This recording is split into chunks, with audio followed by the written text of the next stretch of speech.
Welcome back. Welcome back to Open Your Eyes, and we're moving now into our second segment. This is definitely one of those that the entire country is actually looking forward to. How are we going to fight crime? But in to talk to us about it, we've got the Minister himself, Minister of Home Affairs, Kareem Musa. Good morning, sir, and welcome. Good morning, John, and good morning, Marlene, and of course, good morning to all your viewers and to Belize. Indeed. Sir, we're in a tough situation within this country. Families are weeping, families are crying, and we're noticing that the empathy from the entire country is actually showing up as we speak. We continue to hear all these negative situations with criminal activities that's going on across the country. People are trying to fathom gang members having meetings and stuff like that, labeling them. Sir, what's going on? What's going on in our country? Yeah, it's very critical at this moment in time and space, John, for us to put everything into context. Before we start to talk about solutions, we have to analyze the data and where we are exactly at this moment in time. As you know, crime did not happen overnight. Yeah. It's not a 2021 issue. Mm-hmm. Young people have been killed over the years. You can recall Tyler Savory, you can recall Joshua Abraham, and now in the last few months, we've seen so many young people losing their lives. Yeah. But when you look at the gang culture that has developed over the years, you will realize that 30 years ago, there was a handful of gang members. I'm not talking criminals and robbers and all of that. Specifically looking at the gang culture issue, there was only a handful of gang members 30 years ago. Fast forward to now, where we have 469 known gang members. It might seem like an alarming figure, but again, that did not come overnight. It came from years and years and years of neglect and abandonment. It came from years and years and years of not realizing the importance of keeping young children in school. It came from not enough and adequate social programs to help families who are facing dire straits economically, family systems, the breakdown of mothers and fathers and grandparents and not being there to supervise these young children. It came from years and years and years of that. And gang leaders all too willing to recruit young people, recruit new members and grow in numbers. It doesn't help, John, that we have very porous borders. And so while the numbers of gang members are growing, so too the influx of weapons, of guns. During the state of emergency, for instance, we were able to take very high-powered weapons off the street, about 14 firearms off the street. But that is only a very small fraction of what it really is. And you might say, but why can't the police pick up these guns? It's because the criminals are burying the guns. They are buried. Whether in yards or in abandoned lots, they are buried. So it's very difficult to find once they come into the country. And so we have a very, very serious problem right now. And it's an important discussion, and it's very unfortunate that it has to take the loss of the life of one amazing young man. By all accounts, by his peers, by his friends, by his teachers, his mother and father. Just listening to them, John, you say to yourself as a politician, where did we go wrong? Because this family, when I tell you they're spiritual, they pray every day together. They made sure that Dwayne had the best education. They made sure to find the money to send Dwayne to school, to believe in him and to fulfill his dreams. He really had so many dreams. Of becoming, like I said, a UCLA basketball player. I mean, it's just so shattering for an entire country now to watch this happen in front of our eyes. And 2021, we're seeing it all. And so the trauma isn't just on the family, it is on all of us. All of us, whether you have a child or not, This hurts every single one of us, and it cuts very deep. And so we have to understand where we are today. 469 of them. I know a lot of people said, oh, you just sent 60 of them under the SOE. Let me explain just very briefly how this SOE was approached. Sure. Because while there were 60 of them detained at Colby, there were 409 of them out of prison on the streets. And so, yes, everybody is casting a blanket. Oh, you talk to criminals, you have them in the SOE and you let them out and you talk to them. 409 of them were just waiting for the SOE to be up because they didn't want to go to jail in that 30-day period. And so it's almost like the bell rang. The SOE is up, they can't lock us up again, and havoc wreaked once again. Because this murder happened in an area that is known as jungle. And it is not part of those individuals who were rounded up. Again, it is only a small fraction. Those individuals who were there and who have come out have not engaged, not since then. And I'm not saying that they're not going to return to it, but there has been talks of peace. You see it now every night on the news, gangs realizing there's no use to this. We are killing one another. We are ending up dead or ending up in prison, and nothing is getting better for us. And so there's this realization that's coming about, and I think in large part due to the fact that this young man was killed. In large part because it has shocked even them to the point of saying, man, what have we done? And yes, gang leaders have come on national TV and said, we condemn the killing of young people. But they need to go a step further and say, we condemn all killings, not just against young people. Because when I go to kill you, my rival, you may have your child in your hand. And so that child may become collateral damage. And so, yes, it might be a step in the right direction to see these truces being formed. It might be a step in the right direction, seeing them saying we should not kill young people, but let's go a step further. Turn in those guns and weapons that you have buried. Let us be serious if you want to be serious. That is where we are. But I know more than anything else, Marlene wants to get to the solutions. Before that. 469. So why are there not 469 arrests made and charges laid for persons who are known to be gang members? It is in our law. Absolutely, Marlene. And let me say this. The gang membership law that was passed, what would you think the sentence is if you are found guilty of that? Let me hear what your thoughts are based on what has been transpiring from the courts. 2 to 5 years. I'd say the same, 2 to 5. 20 years if you are found guilty of being a gang leader. 20 years. Have you heard anybody getting 20-year sentences for being a gang leader? No, They're sir. being released with fines, and that is the court system. And so a lot of people are saying, well, change the law and increase it. The law is already there. What we need is enforcement at the magistracy level and at the Supreme Court level. Because I can tell you, there are so many of that 469 who have been charged. They plead guilty and they are fined $500,000, released back into society. And so there needs To commit the crime again. Yes. And So- they can be charged again. And they can be charged again. And When- there's actually more severe penalty on the second offense, Precisely. 40 years. So why are we not going this route? Minister, when we talk about truces happening on TV, we have seen from the top leaders of this country meet with gang leaders and establish truces. Look at where we are in 2021. It has not worked.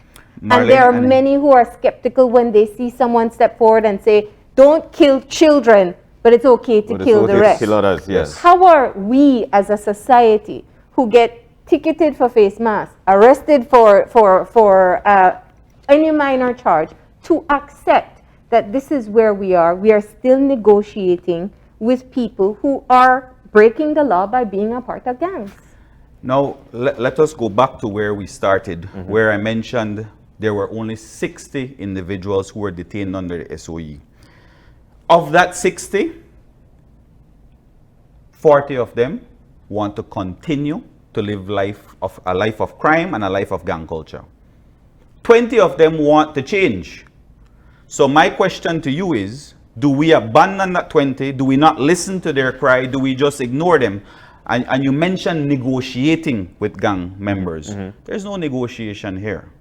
I'm not offering them anything other than insight that we will do everything to save your communities, healing your communities. That is what is needed. Getting the Ministry of Education into your communities, finding young men who are vulnerable and ensuring that they stay in school, getting the social workers inside those homes to determine, is this family, is this mother and this father capable of raising this child?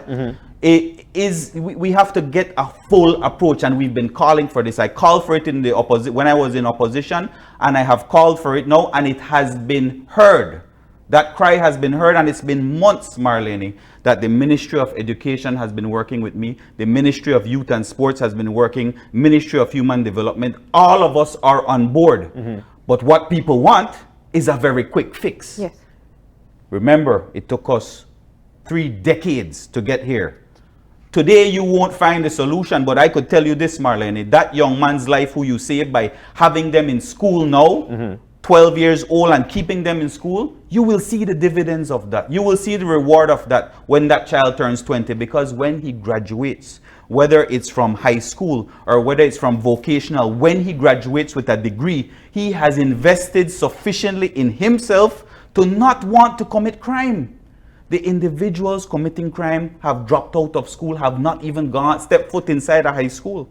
And so we have to understand the importance of education. But is that not the reason why this particular case, this particular incident of Dwayne Gabriel is so absolutely hurtful? He is the example that you speak of, where a family provided the support, the security for him to be able to further his education. And even though he was afforded or pushed to stay on the right path, he still lost his life. And that is why, Marlene, it is absolutely critical, because we are only touching right now, this first part of the discussion is such a complex issue. Yes. We are only touching on those who want to reform and saving them and saving the next generation and the long-term problems. We're not touching on the penalizing that must come for the murder of this young man. That is what is critical. That is what people are clamoring for right now. And we, the police department, the ministry, will utilize and access all our sources and resources necessary to bring justice in this case. It's a difficult situation because, yes, we touched on judges enforcing the law, but now we also have to look at members of society playing their part. When this incident happened, so many members and eyewitnesses could tell the police verbally, so and so do it, but they're not willing to go and give a statement. This is critical, very critical. So we need the buy-in, but in the absence because their of life that, would be at risk. yes, but in the absence of that, what we've had to do is utilize surveillance cameras. So while it is that the public's information is good to give you an indication of who it might be, surveillance cameras could see at the point where it happened, all the way to the point where the individual may have been dropped off. And so it then adds pieces and pieces together of the puzzle. It does not help, I will tell you this, that in times of COVID, we have to wear masks. It does not help because identity then becomes an issue. In this instance, the individual had on a cap. He had on a face mask, a full face mask that went around and around, which, by the way, we Commissioner said we will change that. In the next SI, that will be changed. You cannot wear these fishing masks anymore. You have to wear the surgical mask like what you have on. And so these are the types of things that are hindering the police work. But at the same time, like I said, we will do every single thing in our power to ensure that the killer in this case is brought to justice. And I am certain that he will. We speak on trying to get the public's buy-in. But at the same time, one of the things, especially out of the areas where we would refer to as gang-ridden, one of the things that they continue to make mention of, Minister, is that the police come here and make a ruckus of the particular area. So how do you expect to get people to want to give you information if you come to my area and you make a ruckus of the area? What's the buy-in there? When you say police make a ruckus, and you always hear complaints of it, and that's a very sad part of this whole thing, you know, that as members of the public, we are quick to pull out our phones the moment a police comes into our home for a search. But a crime is happening right there and we don't pull out our phone to record that. You know how far that could go. You don't have to testify, John, but you pull out your phone and you caught the criminal, you caught the license plate on that vehicle or that motorcycle. Why aren't we doing that? As a society, why aren't we pulling out our phones to look out for one another? Why are we only doing it because when police come into our homes, we don't feel that they should be searching our homes? That is the only time you see anybody pull out their phones. And so when you say police come into their home and do a ruckus, I take offense to that many times because many times it is the homes of criminals that they must go in to look for these buried guns, to access other key pieces of information and to access individuals who they may be hiding who are suspects. This is a reality that we're living in. And so police must be allowed to do their job. But without police brutality. Absolutely. And that is something that I am firmly and fundamentally against. But again, it's a complex issue and you have to deal with it issue by issue as you go along. But police reform is something that has to happen in parallel. This is something, Marlene and John, that we inherited, you know. It's like a relay race. Governments don't just hand off the baton and you were in the lead all the while. This is your opponents, and the opponents being the criminals, having lapped the government so many times. You're way behind with a baton. So many things have to fix in the system, but it does not mean that you cannot work on police reform and end police brutality while at the same time fighting crime. You have to do both of them in tandem. And that is also the same approach that I think takes me back to the earlier question. When you know you have known persons who are known to the police department who have been perpetrating these crimes. And I understand, I do believe that young men can change their lives. They can put themselves on a better path, very often at the risk of their own lives. So you can work on the 20 that you said who do want to change their lives. But what happens to ensure that people who are known to associate and perpetrate these crimes will be brought to justice, and not just when they kill a young, promising boy like Dwayne Gabriel?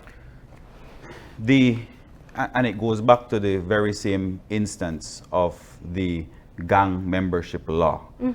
It's a very critical piece of legislation, and we should not allow it to just go like it's not important, like it's not functioning. And right now it's not functioning. I'll be the first to say that it's not functioning because the police intelligence is excellent when it comes to gathering information on gang members. They have to build a case file on these individuals, you know. So they go through all of the groundwork to actually build up to prove that these individuals are members of gang, from photographs of them hanging out, from videos of them with guns, from tattoos that they may have. It's a lot that goes into building a case against them. And so you know what that is like, to have to build that case only to when it reaches the magistrate's court that they are fined and they are released. We need to look at the law. The law is there, so there's no need for us to say we need to change the law. There's no need for that. The law is there. But when it comes to other cases, for instance, this very crazy murder, we have to put greater police presence in these areas. That is being done right now operationally. We, like I said previously on our show, we are severely undermanned in the police department. So far, 50 police officers just for 2021 have gone home, whether because they were corrupt or rogue cops, they have gone home, or they may have passed away. But we are losing our police officers. And so the 225 recruits that are coming out, it's very timely and much needed, because then we can put more officers in these gang-prone areas. And that you will see more of that in Belize City. When we look at the situation of where we are, and you rightly said, and I hope that the acknowledgement comes that this has been a long-standing problem spanning political parties that have been in leadership. But when we look at the landscape of this country today, 60%, probably more, living in poverty. We know that based on studies that have been conducted, that especially the south side of Belize City, they are single-parent households. We know that based on recent announcements just by the Minister of Education himself, that children are not re-enrolling back into school in COVID times. Yes. We had the head of IT vet here who said his enrollment has dropped 50% Wow. since COVID. It is fertile ground for more recruitments and more illegal activities. I'm not saying it's a certainty, but it's fertile ground. So let's talk about what happens. I understand this is not an easy problem to solve, and anybody who sits back and says, what you want to do to fix it, is fooled by the realities of the Yeah. situation. But there must be interventions made to be able to calm it. And clearly, it's not the state of emergency, because look at where we are. It is making it mandatory. You see how you have been mandated to wear these masks, and let me apologize for not having mine on. We're 6 feet. 6 feet Yeah, apart, we're- and it's only for me to speak on the show. But if we can mandate wearing masks, we can mandate something that is good for our children, and that is keeping them in school.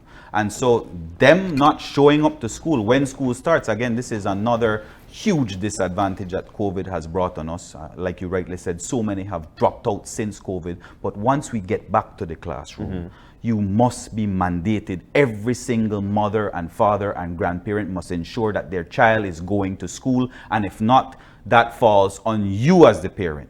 And so making it mandatory is absolutely essential in this very critical time. Not everybody is built to go to school. We understand that Yeah. you are more equipped to do technical, and that's why we have to offer that as well. But in the absence of those two things, and none of those things are working out for you, then we have to consider perhaps making it mandatory. If you don't fall in those two categories of academics or of vocational, then perhaps the military.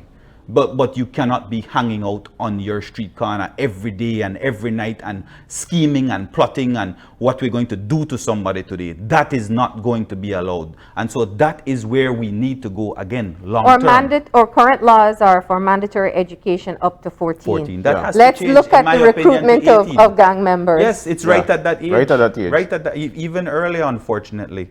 But that has to go up to 18 because it takes time. It takes time. When you're 14, at 15, you are still very impressionable. Yeah. You can still easily be recruited and influenced, and you were not given the opportunity to finish your education. That is the important part. Getting your diploma and walking up and graduating. That is what is important for you as an individual to know you have invested. My family invested in me. They believed in me, and I got to this very important part in my life. And both of you know, to get a job anywhere, what do they ask for? A high school diploma. You need that. And That's so primary. that has been a barrier of entry for And a our young police people. record. And a clean police record. Indeed. So in the absence of those things, you cannot get a job. And so right away, we understand the importance of education, that you cannot go further without it. But at the same time, and I'm glad you alluded to that, because you must have a clean police record. But at the same time, we're seeing whereby there's some companies who are actually trying to give another shot at life. How important is that? Because not because you might have done something one time mean that your sky falls right here. You can't go above that. Yeah. How realistic can that be within our country for people to get another shot? And what are your thoughts on this? That's very important, John. I firmly believe in reform and rehabilitation. And like I said, there's a very small fraction of these young men who are willing to turn over a new leaf. Some of them have conviction records when they were 12, they're now 30. A lot of them marijuana possession convictions only. And so that is why it's important to have those records expunged, because how can you get a job in this climate with that police record? You cannot. And Yes, so sir. it is good to see certain businesses practicing that.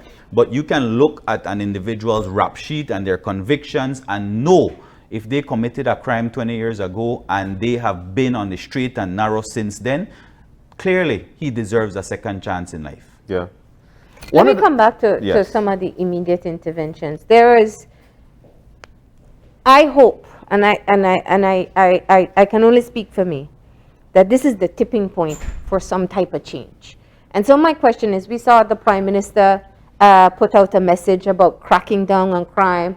Special Envoy put out a message. You have spoken publicly. Minister of Youth, multiple other persons have come to the forefront to say this is going to change. So tell me what? Tell us what? What is going to change? What will be different moving forward that we don't have to collectively grieve this type of atrocity in our society? Like I said earlier, Marlene, what was missing from the last administration is the political will. A lot of people like to say, Kareem, in opposition, you had all the answers. I don't have all the answers. My first degree was in sociology, and so I have an idea of what the answers are. Professionals in this, like Dr. Gale, Dr. Crooks, those are individuals who have all the answers. So what I am spewing or what I'm putting out there is just from them where we need to go in the long term. What was missing in the last administration was the political will. They had the biggest budget with PetroCaribe, and they did nothing with it to invest in these areas that need great healing. They did nothing with that money. Right now, like I said, in this marathon, in this relay race, when they hand it off to us, you know, I know, we've been going through hurdle after hurdle, starting with COVID in December last year and getting a handle on that. We were able to, and of course, everything else is now starting to be put in place. So tourism is on the rise again. Agriculture is doing good again. We managed to restructure Superbond. And so a lot of things are happening to get us to the point where if we have the political will, and I'm certain we do, once we have the budget to be put into the free education, once we have the budget to put into more social workers, once we have the budget to get our youth involved in youth and sports and those types of programs again, and opportunities, economic opportunities to tackle that 60% poverty rate, we will be making steps in the right direction. But again, and I have to repeat this, it took us 30 years to get here. I'm not saying that it's going to take us 30 years to fix it, but it is starting now. The seeds have been planted, and I can tell you this, in 3 years from now, you will see that difference.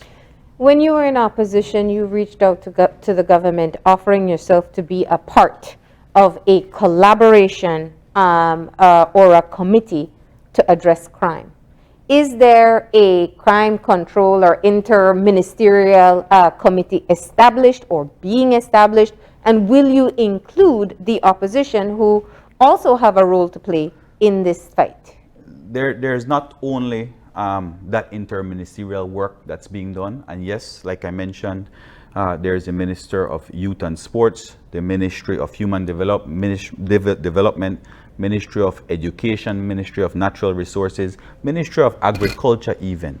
All of them coming together to tackle this very serious issue that we have. Because while policing falls under the Ministry of Home Affairs, the fight against crime and poverty falls on everybody. And so that is why that is extremely important, this collaborative effort, because I don't have the budget to put into education. I don't have the budget to put into social programs or youth programs. That comes from those other ministries. It is identifying the problem and then tackling it together. And that is what we're doing. I have reached out as well to members of the opposition who have indicated to me that they're willing to work. Honorable Tracy Panton, Honorable Shine Barrow, O.J. Elrington messaged me, and maybe we can get some work with him as well. But a lot of people don't know this, but in terms of the intervention that we had at prison, I went up there twice. On the second occasion, Shine Barrow was there with me. I invited him, and he came along, and he gave a very inspirational speech. Again, out of the 60 of them, I could identify 20 of them who want out. It's usually when they reach the age of 35 that they realize this was not worth it, and I want out. It's very difficult for them because people want them dead. I understand that, but at the 35, it's survival of the fittest. They've made it to 35, and that's like you're 70 in real years with the lifestyle. Yes, and then that's very real. But what happened with them after they came out from the state of emergency? What was offered? What intervention? You see, and that's maybe something that I am not one to always bring along the cameras, but this work continues. Last Friday, again, we had meetings with them again, the ones that are serious about changing, because they understand the long-term nature of this issue that we're going to fight. They understand it's going to take time. They're committed to it. The 20 are committed to it. And so it's not just me. We have an entire leadership intervention unit with pastors. Pastor Ashley Rock sits on it. Pastor Christopher, educators like Dr. McKay from Gwen Liz, she's on it with us. Mr. William Dawson, he's the chair of it. Assistant Commissioner of Police, Dr. Rosado. It's not normal to have a police officer meeting with gangs. You've never seen that. And so it's not about meeting with gangs, it's meeting with individuals who want to be former gang members. They don't want it anymore. And so it's easy for the whole country to say, that's reality. That's the easiest thing to do. But there is a very small percentage that wants saving, and we have an obligation of, as government, not just to heal the next generation, but to help those who want out as well. We cannot turn our backs on them. So I hear just one last thing. Do you know, what is your perspective now on the effectiveness of state of emergency on gangs? The state of emergency, let me explain the utility of it. Gang culture in Belize. John is from George Street, I'm from Taylor's Alley. This is a rivalry, very close-knit community. Yeah. John kills my friend, I kill John's friend. It goes on and on and on. The only thing that can put a halt to that is timeout. That's what a state of emergency is. When there is no end to retaliation in sight and you need to calm things down, that is what the purpose of an SOE is. And you know, when they get to prison, they realize, why the way we made it do? Me hear you want to kill me. Why never say I want to kill you? How you hear that? So it's a lot of gossiping. It's a lot of here we say. And that results in me defending myself and going after you first because I hear you to come for me. Yeah. And so it's a never-ending cycle that has to be put on pause, and that's what happened. But this particular state of emergency was different. The last state of emergency under the previous administration went for 90 days. This was only for 30 days. That went for 90 days. There was no sort of talking with those young men. So you out of the 160, we don't know if 40 wanted to be saved. Yeah. All of them treated as monsters, continue your lifestyle. When they come out, they just went on business as usual. Yeah. What we have seen since the state of emergency is 3 truces. Whether they are genuine or not is left to be seen. But at the same time, it's a different approach and isolating those individuals that want to change and going after those very seriously, very stiffly, going after those who do not want to change. And that is where the police work comes in. All right. So we know that we're pressed for time. But I've heard help. I've heard healing, which of course comes as one of the biggest blessings that I think we need in our country. But when in opposition, you wanted to be there. Now you're here. I think one of the things that these guys would like to see, and this is a lead by example situation here, is trusting your word. Can you give us, and by trusting your word, I'd like to hear at least one success story. Even if you want to call a name, to say that, you know what, we spoke to this guy was one of them who really wanted to change, and now this is what he's doing. Do we have any such story? I would do a great disservice to you, John, because like I said, there are 20 of them that I identified personally. That Dr. Rosado agreed those individuals have not been giving trouble, at least for the last year or two. They're trying to work, they're trying to help out their community in positive ways, finding jobs, getting cement mixers. If you want individual stories, you can go along with me to the community hubs that the U.S. Embassy invested in. The young man, Bertie, he's in the St. Martin's area. He has a mechanic shop. He's a success story because people are now taking their vehicles to him.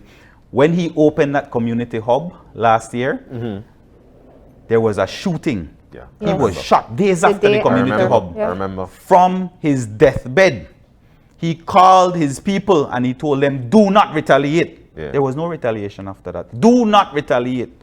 That is a success story because since then, those guys are not involved in crime. They're trying to change their lives. And it's not just him.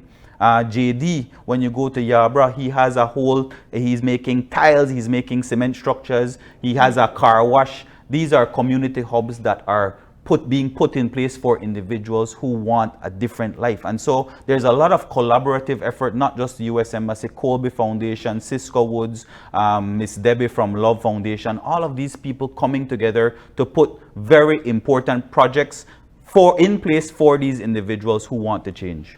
And just lastly, you talked about the interministerial and opposition reach out, but what about looking at the continuum for criminal justice? Where is the conversation with the courts about sentencing? Where is the conversation with the prison about rehabilitation? What about the after incarceration period? How do you go full circle so that we don't end up back in this cycle, or we can prevent it at the very least? We spoke about several things that have suffered under COVID. The fact that we have to wear masks and you cannot positively identify criminals. The fact that schools, children have been out of schools for so long, that has had a huge detrimental effect on our children. But even the court system, court system has gotten even slower. And so we have to step up our prosecution efforts, regardless of what we're going through with COVID right now. It will take the buy-in of the magistrates to be on board, to show up to work on time and to leave at 5 p.m. when you're supposed to, 8 a.m. to 5 p.m. Put in your pounds. Put in your pounds as judges, as magistrates. Realize how critically important this is, and look at the law. What does the law say about sentencing? And make sure you deliver justice in each of these cases. Yeah. All right, well, we are completely out of time. This was just an immediate check-in with all that we've been seeing. And of course, we welcome you back to be able to discuss more in length the strategies that you are hoping to implement. Any final words? I have to end off by saying it's been such a huge tragedy that we are faced with right now. And listening to Miss Rondine, the mother of Dwayne, it inspires me, because there's no talk of retaliation, quite the opposite. Yeah. There's talk of using her son as the beacon of hope and of change for other young people, because like I said, they did everything right, Marlene. That's one thing I told her over and over when I met with her. You did every single thing right and by the book. And we in the police department have to ensure that justice is done. And like I said, that's been such an inspiration to see that she wants to utilize this so that we can continue and start the process of healing. That is absolutely important at this time. So I just want to say thank you all very much for having me this morning. And we appreciate you taking the time. We're going to go ahead and take a break now. And when we come back, we'll be joined by representatives of Beltrade to talk about building resilient MSMEs. So please stay tuned.